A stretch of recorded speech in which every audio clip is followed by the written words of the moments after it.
શહેરમાં કેટલાય વિસ્તારોમાં છેલ્લા 1 મહિનાથી પાણી નથી આવતું। તેનું મુખ્ય કારણ છે કે વિશ્વામિત્રી નદીમાંથી પસાર થતી જે મુખ્ય નળિકા છે કે જ્યાં લાલબાગ ટાંકી હોય કે પછી જેલ ટાંકી હોય ત્યાં પાણી જાય છે ને ત્યાંના વિસ્તારના લોકોને પાણી મળી શકે તેમ છે, પરંતુ મુખ્ય કારણ છે કે આ જે નળિકા છે નળિકા અહીંયા ભંગાણ સર્જાયું છે ને તેને લઈને જ હવે સ્થાનિક નગરસેવકે પાલિકાના જે અધિકારીઓ છે અધિકારીઓ પર બળાપો ઠાલવ્યો છે। આપ જુઓ કે જે પ્રકારે આ મુખ્ય નળિકા અહીંથી પસાર થઈ રહી છે, સીધું પાણી આ લાલબાગ ટાંકી અને જેલ ટાંકીમાં તેઓ આ પાણી જઈ રહ્યું છે। ત્યારે સ્થાનિક નગરસેવક પણ અહીંયા પહોંચ્યા છે અને તેમની સાથે વાત કરવાનો પ્રયત્ન કરીશું, પરંતુ ચોક્કસથી કહી શકાય કે જે પ્રકારે આ છેલ્લા 1 મહિનાથી લોકો હેરાન પરેશાન થયા છે અને જે પરિસ્થિતિ છે કે દિવાળીના સમયે પણ લોકોને માત્ર 5-5, 10-10 મિનિટ આ પાણી મળતું હતું તેવી પરિસ્થિતિ હતી। ત્યારે સ્થાનિક નગરસેવક છે બાળુભાઈ છે। બાળુભાઈ, શું કહેશો?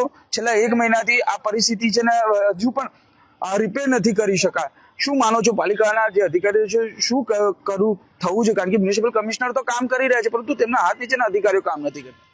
છેલ્લા મહિનાથી બહુ ગંભીર પરિસ્થિતિ હતી અમારા વિસ્તારમાં। જે લાલબાગ ટાંકીથી જે વિતરણ થતું હોય 7 થી 8 ઝોનમાં, એટલે ઓછામાં ઓછા 3 થી 4 લાખ લોકોને લાલબાગ ટાંકીથી પાણીનું વિતરણ થાય, સાથે સાથે જેલ ટાંકી એમાં 4-1 લાખ લોકોને વિતરણ થાય, એટલે 7 થી 8 લાખ લોકોને એક છેલ્લા મહિનાથી માંડ 15 થી 20 જ મિનિટ પાણી આપવામાં આવતું હતું।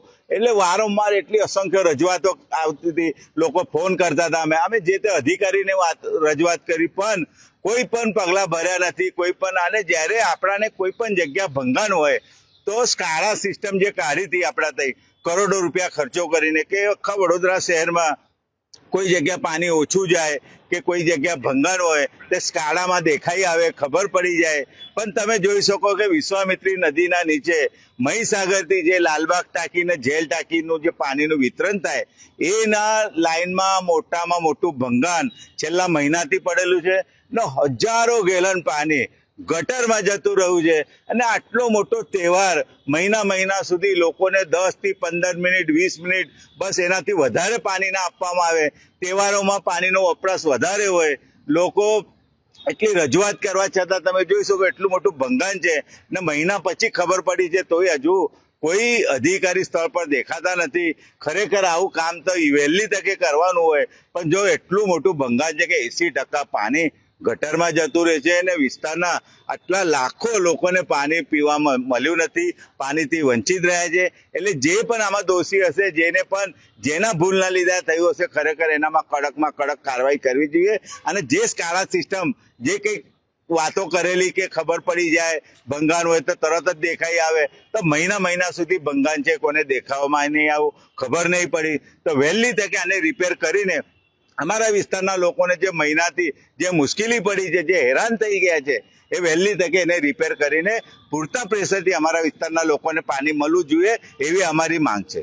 બિલકુલ, વિસ્તારના લોકોને પૂરતા પ્રેશરથી પાણી મળવું જોઈએ તેવી માંગ છે, પરંતુ બાળુ કાકા સવાલ એ છે મારો, જે પ્રકારે 1 મહિનાથી આ પરિસ્થિતિ છે ને પાણી નથી આવતું, હવે એ લોકોને ખબર તો પડી છે, હવે શું માનો કેટલા દિવસમાં આ કામગીરી પૂર્ણ થશે?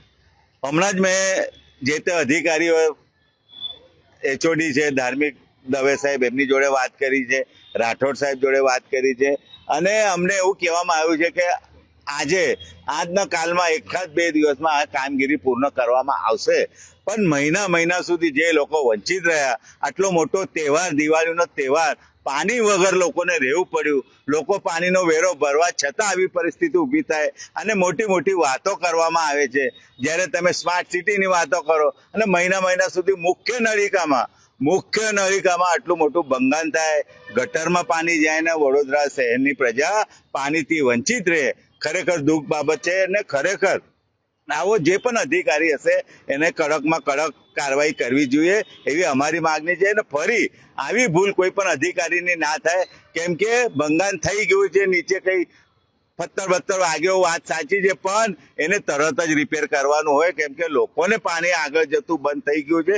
એટલે આવી કામગીરી વહેલી તકે કરવી જોઈએ એવી અમારી ને વિસ્તારના લોકોની માંગણી છે। બિલકુલ, વિસ્તારના લોકોની અને સ્થાનિક નગરસેવકની માંગ છે। આપ જુઓ કે જે પ્રકારે આ મુખ્ય નળિકા છે અને મુખ્ય નળિકાથી લગભગ 7 લાખ લોકો અને તેના અસર પામી રહ્યા છે, પરંતુ હવે વડોદરા મહાનગરપાલિકાને જે અધિકારીઓ તેમને ખબર તો પડી ગઈ છે કે અહીંયા ભંગાર થયું છે. હવે જોવાનું રહ્યું કે કેટલા દિવસમાં આ ભંગાર સારું થાય છે, કારણ કે જો આ હજુ પણ આ ભંગાર સારું નહીં થાય, એનું રિપેરિંગ કામ નહીં કરવામાં આવે તો હજુ પણ વિસ્તારના જે લાલબાગ ટાંકી અને જેલ ટાંકીના જે તમામ લોકો છે, લગભગ 7 લાખ લોકોને આ સીધી અસર થઈ રહી છે. ત્યારે હવે જોવાનું રહ્યું કે વડોદરા મહાનગરપાલિકાના તંત્રના અધિકારીઓ ક્યારે જાગે છે. કેમેરામેન ગૌતમની સાથે Surat Solanki, spark today news, Vadodara.